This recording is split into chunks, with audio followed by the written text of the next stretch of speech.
Erano del tutto ignari di quanto accadeva alle loro spalle 26 proprietari di immobili tra le province di Padova, Verona e Vicenza interessati dal cosiddetto bonus facciate.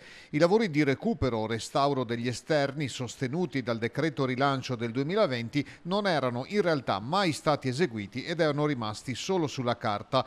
La frode, scoperta dal Comando Provinciale delle Fiamme Gialle di Vicenza in coordinamento con l'autorità giudiziaria di Verona, ammonta a oltre 4.650.000 euro. La cifra in beni e denaro è stata sequestrata a due imprenditori scaligeri titolari di 3 imprese edilizie. Secondo il giudice per le indagini preliminari del Tribunale di Verona, i reati commessi sarebbero indebita percezione di erogazioni pubbliche, tentata truffa a danno dello Stato, truffa aggravata per il conseguimento di erogazioni pubbliche e autoriciclaggio.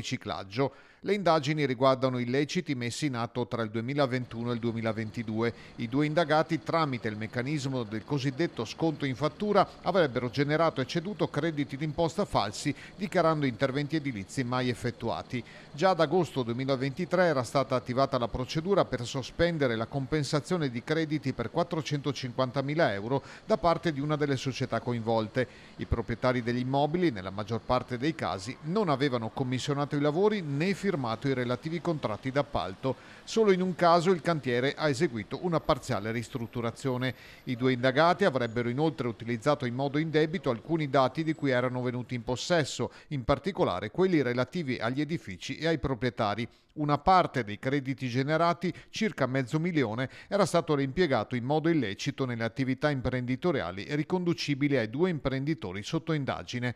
È l'ennesimo caso di abuso e frode a ormai 5 anni da un provvedimento che avrebbe dovuto rilanciare l'economia e la ripresa post-pandemia.